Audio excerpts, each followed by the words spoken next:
The rope burns where it circles her wrists. Cassia is 26 years old, and she can feel the coarse hemp cutting into skin that has never known anything rougher than silk. You can smell the stable stench of animals and old straw that fills this wooden building at the edge of the Roman camp, can hear through the walls the sounds that her two younger sisters are making, not screaming, not yet, but the high keening of terror that comes before screaming, the sound of girls who have seen what is being prepared for them and cannot process what it means. She was, until 9 days ago, Princess Cassia of Pontus, eldest daughter of King Mithridates, a woman raised in palaces overlooking the Black Sea, educated in Greek philosophy and Persian poetry, betrothed to a prince of Armenia whose kingdom would have doubled her father's power.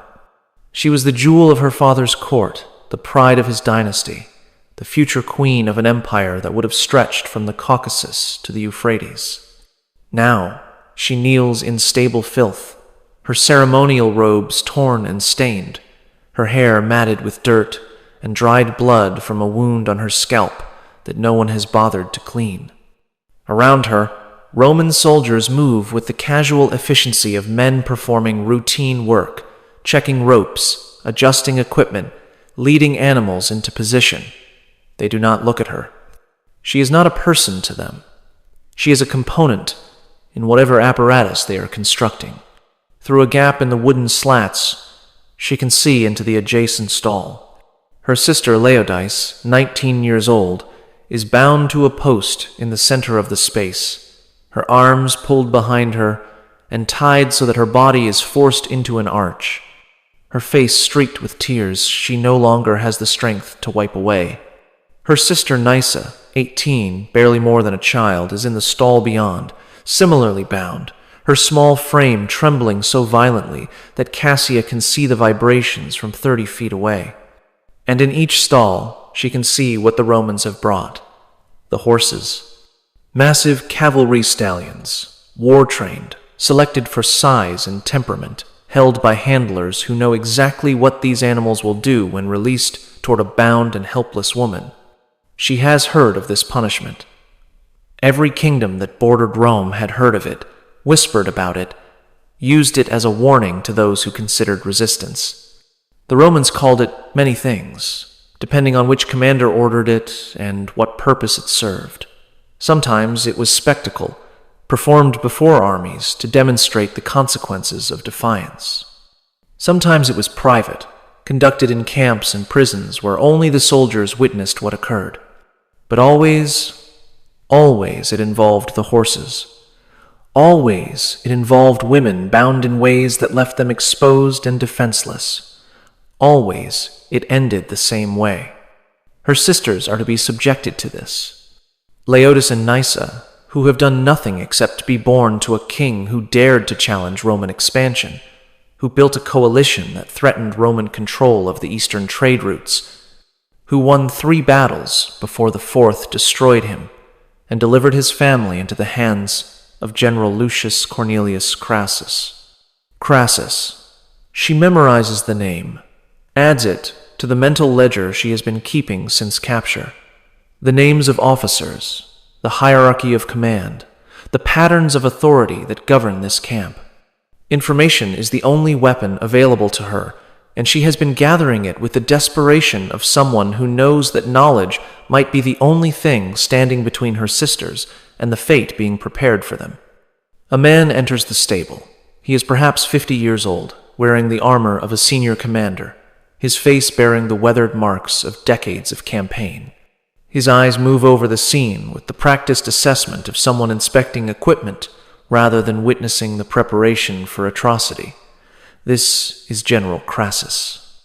She recognizes him from the surrender, from the moment when her father knelt in chains and was informed of the fates his children would suffer. The youngest first, Crassus says to the officer beside him. 18 is old enough, and her screams will help motivate the others. Nysa. They are going to start with Nysa. Cassia feels something shift inside her. The fear that has paralyzed her since capture does not disappear, but it recedes, pushed aside by something older and stronger. She has spent her entire life protecting her sisters. She taught Laodice to read when their tutors gave up on her. She held Nysa through nightmares when their mother died. She has been their shield against court politics, against the expectations of their father, against the thousand small cruelties that palace life inflicted on royal daughters. She will not stop now. General Crassus. Her voice comes out steadier than she expected, cutting through the ambient noise of the stable, drawing attention from soldiers who had been ignoring her. I would speak with you. Crassus turns, his expression shifting from dismissal to curiosity. Prisoners do not typically address their captors. Certainly not prisoners about to witness their family's destruction. The Pontic princess speaks, he says. What could you possibly have to say that would interest me? An offer, Cassia says. One that will benefit you more than watching children scream. She sees interest flicker in his eyes. Romans are pragmatic above all else. Even cruelty serves purposes for them: intimidation, entertainment, the satisfaction of soldiers who have endured hard campaigns. If she can offer something of greater value, she might be able to redirect the cruelty, to take upon herself what was meant for her sisters. What offer? Take me instead. All of it. Whatever you planned for them, do it to me. All 3 portions of punishment, concentrated on one body. I am older, stronger. I will last longer. The spectacle will be greater. Crassus studies her. She can see him calculating, weighing the entertainment value of what she proposes against the original plan. Your sisters are younger, he says. More, appealing to certain tastes. 3 is more than 1. Why would I accept less? Because I have information. The locations of treasure my father hid before the final battle. The names of Roman officers he bribed during the war. The routes of the supply networks he established with Parthia. She is gambling now, mixing truth with fabrication, hoping that greed will override other appetites. Give me my sister's safety, genuine safety, not death in a different form, and I will give you everything I know. I could torture the information from you. You could try, but I was raised in a court where poison was served at every meal and assassination was casual conversation. I know how to die quickly when I choose to. Torture me, and you will get nothing. Accept my offer, and you will get intelligence that will make your career and wealth beyond what this campaign has already provided. She watches him process this, watches the calculation happen in real time.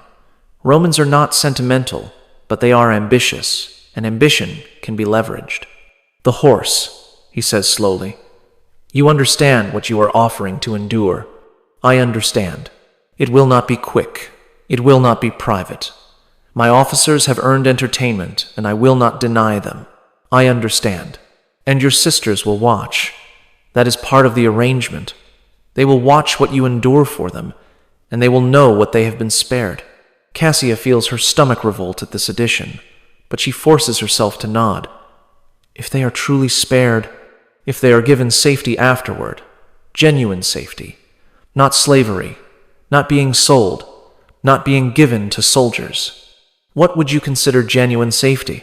Send them to Rome, to the household of someone who will treat them as guests rather than slaves. Let them live out their lives in comfort, even if it is comfort in exile. This is what I am buying with what you are about to do to me. Crassus is silent for a long moment. Then he smiles, and the smile is worse than anything she has seen from him so far. You love them, he says. Truly love them. That is rare in royal families. Most would sell their siblings for an extra hour of comfort. My sisters are the only family I have left.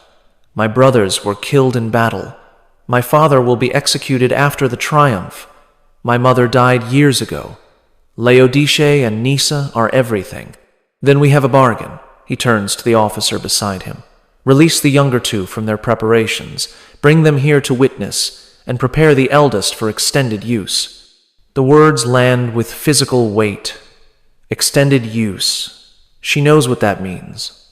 Not a single horse, not a single session, but multiple animals, multiple days. Whatever duration Crassus decides will provide adequate entertainment for his officers. But Laodice and Nysa will live. They will be safe.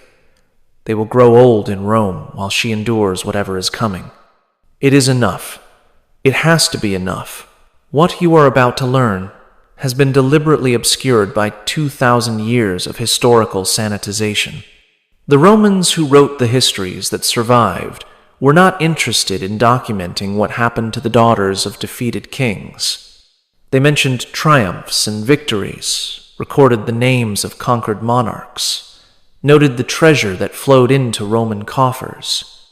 But the women, the princesses and queens, who were captured alongside their fathers and brothers, were reduced to footnotes, mentioned only as parts of the procession, their ultimate fates left unspecified.